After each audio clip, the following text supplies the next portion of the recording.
अब बात करते हैं दो लोग के बारे में। एक वो जो फ्रेशर हैं, अब अपनी पढ़ाई चालू करेंगे, और दूसरे वो जिन्होंने कोर्स कंप्लीट करके रखा हुआ है, पहले से पढ़ा हुआ है, अब बस उन्हें क्वेश्चन सॉल्व करने, प्रैक्टिस करनी है। देखिए भाई, एग्जाम के आखिरी महीने में सबसे ज्यादा इंपॉर्टेंस होता है सिर्फ और सिर्फ प्रैक्टिस का। ठीक है, जितने ज्यादा प्रश्न लगाओगे उतना ज्यादा आपसे बनेगा।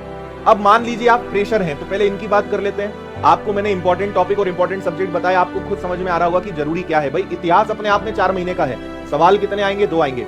तो पहले मैथ्स और रीजनिंग को पढ़ो।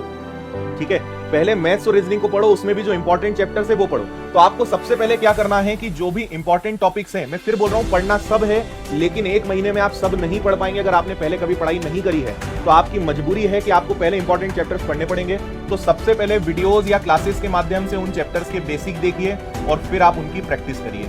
ठीक है, उसके बाद आप तीसरी स्टेज पे पहुंचेंगे, उसको कहेंगे मॉक टेस्ट लगाना।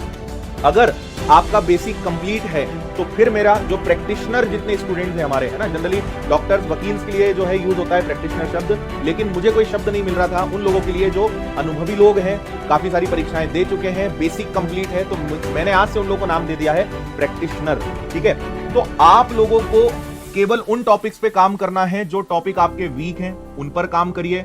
आपको बहुत सारे प्रीवियस ईयर्स के क्वेश्चंस लगाने हैं, आपको मॉक टेस्ट लगाना चालू कर देना है। अल्टीमेटली दिन रात डूबे रहना है आपको प्रश्नों के बीच।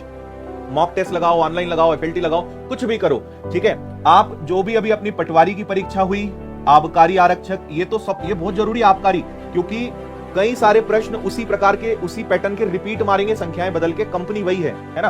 तो पटवारी आबकारी हो गया, अभी फॉरेस्ट की भी एग्जाम हुई है ना, और इसके अलावा एक और कौन सा एग्जाम छूट रहा है, पिछले साल का जो आपका कांस्टेबल का एग्जाम है। आपको इन सब के प्रीवियस ईयर्स के पेपर्स आपको सॉल्व करने ही हैं, प्रीवियस ईयर पेपर्स। ठीक है, नियम बना लो, रोज एक लगाना है। वो लोग जिनका बेसिक कंप्लीट है ना, जिनका बेसिक कंप्लीट नहीं है वो 8, 10 दिन, 15 दिन अभी रुक जाओ, क्योंकि आपके लिए कोर्स कवर करना इंपॉर्टेंट है। टेस्ट लगाओगे भी तो बनेगा क्या? तो आप लोगों के लिए ये सीक्वेंस है, पहले बेसिक कंप्लीट करो, फिर प्रैक्टिस और फिर मॉक। पहले अपना सब्जेक्ट का बेस अच्छा करो। जिनका बेस कंप्लीट है वो बिल्कुल जो चीजें नहीं बनती हैं, जो वीक टॉपिक्स हैं, उन पे काम करो, और बाकी दबा के क्वेश्चंस लगाओ, खूब प्रैक्टिस करो। तो प्रीवियस ईयर के क्वेश्चंस लगाओ, मॉक टेस्ट लगाओ, प्रैक्टिस करो, उनका अच्छे से एनालिसिस करो। एनालिसिस करना बहुत इंपॉर्टेंट है।